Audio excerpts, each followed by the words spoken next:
Nabi Yahya bin Zakaria alaihissalam. Suatu ketika beliau bertemu dengan iblis dan beliau menyaksikan si iblis tersebut membawa belenggu. Lantas Nabi Yahya bertanya kepada iblis tersebut, "Wahai iblis, untuk apa belenggu engkau bawa-bawa seperti itu?" أفلا يتدبرون القرآن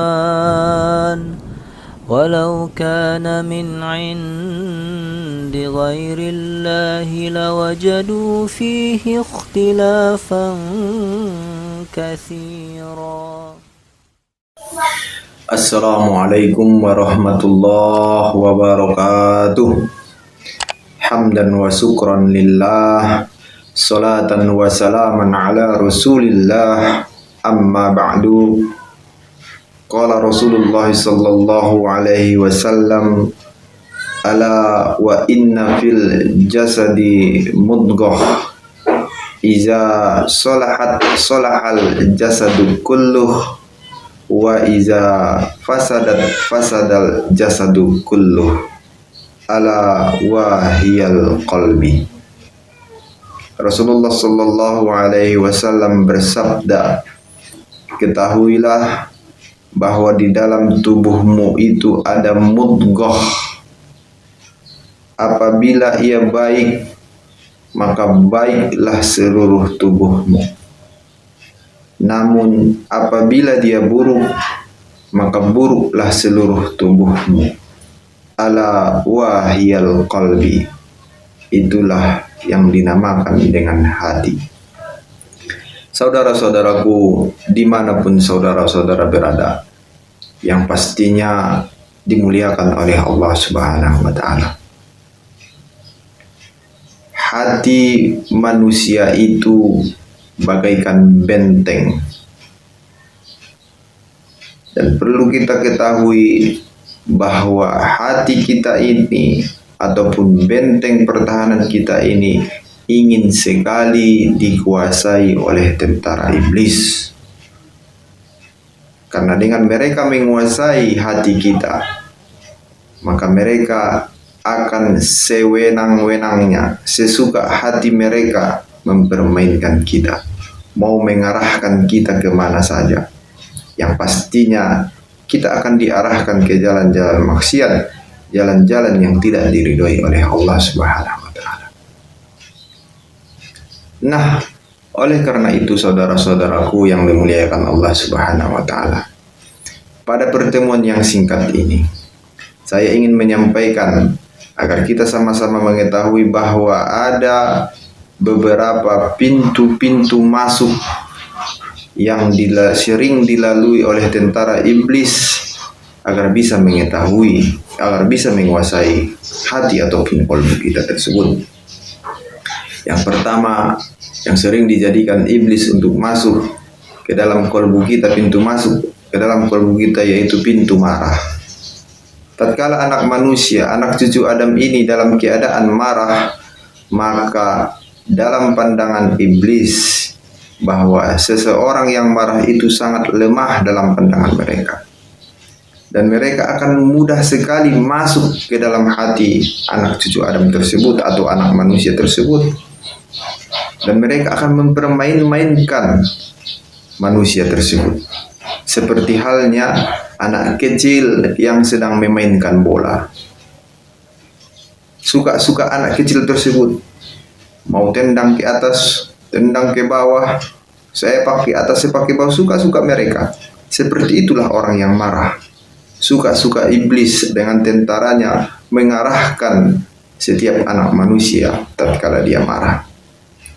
Dan oleh karena itu saya sampaikan, tatkala kita sedang marah dalam posisi berdiri, maka anjurannya duduklah.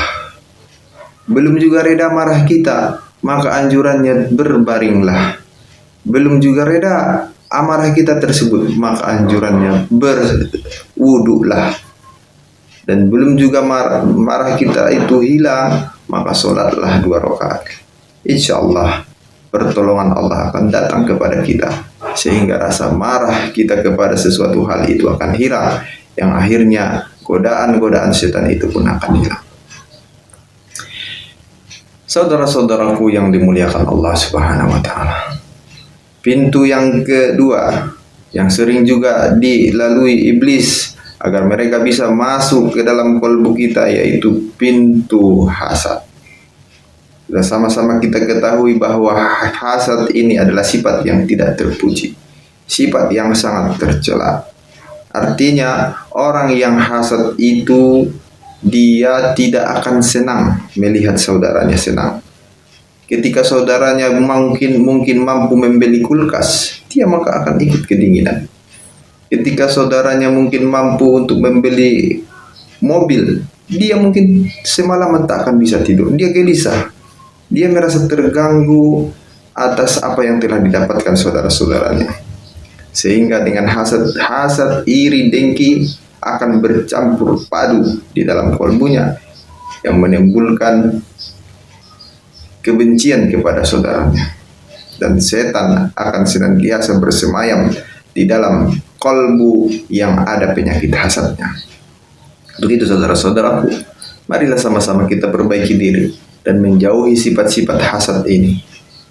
Tetapi mari kita latih diri kita bagaimana supaya kita mampu berbahagia di atas kebahagiaan saudara kita. Kita ikut berbahagia tatkala saudara kita itu berbahagia.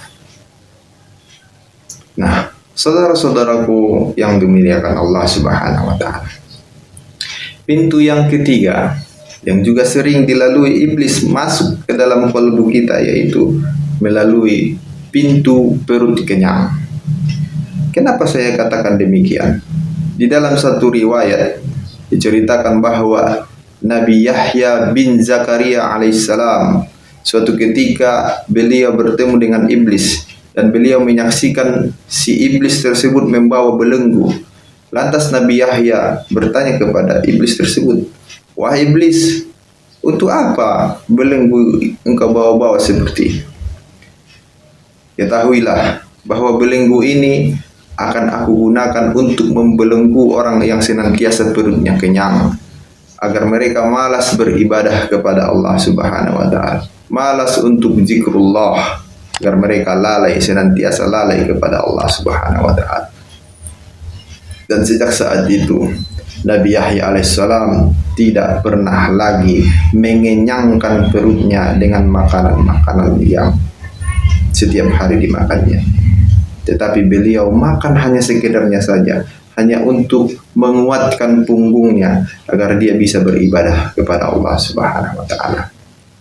Nah, pada momen Ramadan kali ini, tentunya apabila waktu berbuka telah tiba, kita sering sekali melihat makanan-makanan yang begitu beraneka ragam yang mengundang nafsu ataupun syahwat kita untuk menyantapnya.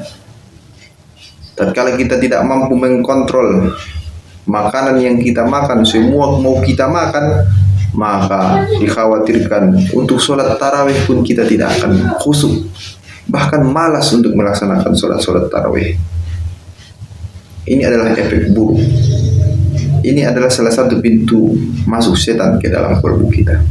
Dan banyak sekali hal tercela yang dimunculkan dari perut yang kenyang ini. Di antaranya adalah yang pertama, akan menghilangkan rasa takut kepada Allah Subhanahu wa taala. Orang yang senantiasa perutnya kenyang, rasa takutnya kepada Allah Subhanahu wa taala akan semakin turun. Dan yang kedua, rasa kasih sayang kepada sesama makhluk Allah juga akan berkurang. Karena perutnya kenyang terus, dia merasa bahwa orang-orang yang ada di sekitarnya sama halnya dengan dirinya, merasakan perut yang kenyang sepanjang hari. Padahal saudara-saudara di sekitarnya banyak yang belum makan. Banyak yang makannya cuma 1 kali dalam 1 hari. Sehingga orang yang senantiasa perutnya kenyang, empatinya akan berkurang. Rasa kasih sayangnya kepada sesama makhluk Allah akan berkurang. Dan kejelekan yang ketiga yang dimunculkan dari perut yang kenyang adalah orang yang senantiasa perutnya kenyang akan sangat kesulitan untuk mendapatkan nasihat-nasihat yang disampaikan oleh siapapun, nasihat-nasihat kebaikan yang disampaikan oleh siapapun. Ketika ada orang yang menasihatinya, maka hatinya itu akan menolak, tidak akan mampu untuk menerima nasihat-nasihat kebaikan tersebut. Sama halnya dahulu, ketika kita waktu sekolah, kita datang ke sekolah dalam keadaan perut yang sangat kenyang, maka ketika guru menerangkan di depan, maka si murid yang kenyang perutnya akan tertidur, ngantuk matanya, sehingga dia berat untuk menerima apa yang disampaikan oleh bapak ibu gurunya. Dan yang terakhir yang dimunculkan, kejelekan yang dimunculkan oleh perut yang kenyang adalah apabila dia seorang guru, maka apapun yang terucap dari mulutnya, nasihat-nasihat kebaikan yang disampaikan kepada murid-muridnya, maka nasihat yang disampaikannya tidak akan bisa menembus hati murid-muridnya, sehingga nasihat-nasihat kebaikan yang disampaikannya tersebut hampa, tidak berbekas di dalam kolbu murid-muridnya. Inilah hikmah dari apabila senantiasa perut kita itu kenyang. Dan mulai saat ini marilah kita latih seperti apa yang disarankan oleh Rasulullah SAW. Makanlah sebelum rasa lapar itu datang, dan berhentilah makan sebelum rasa kenyang itu datang. Makanlah sewajarnya saja. Makanlah dengan niat agar kita mendapatkan energi dari makanan tersebut, sehingga mampu untuk menegakkan punggung kita dan beribadah kepada Allah Subhanahu wa Ta'ala.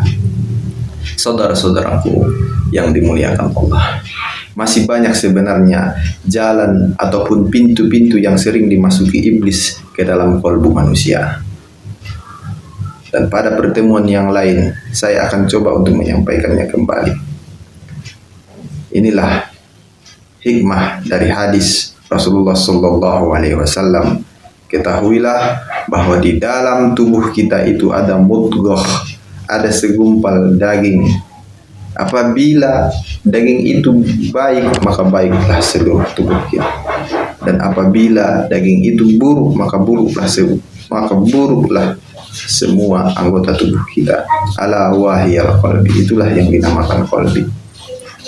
Saudara-saudaraku, hati yang sehat, hati yang baik juga menentukan kesehatan jasmani dan kesehatan rohani kita.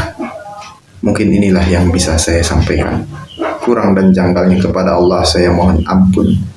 Dan sesungguhnya kebenaran yang apa yang saya ucapkan itu datangnya dari Allah Subhanahu wa Ta'ala. Dan semua kesalahan dan kekurangan, kelemahan itu datangnya dari kekhilafan ataupun kelemahan diri saya sendiri.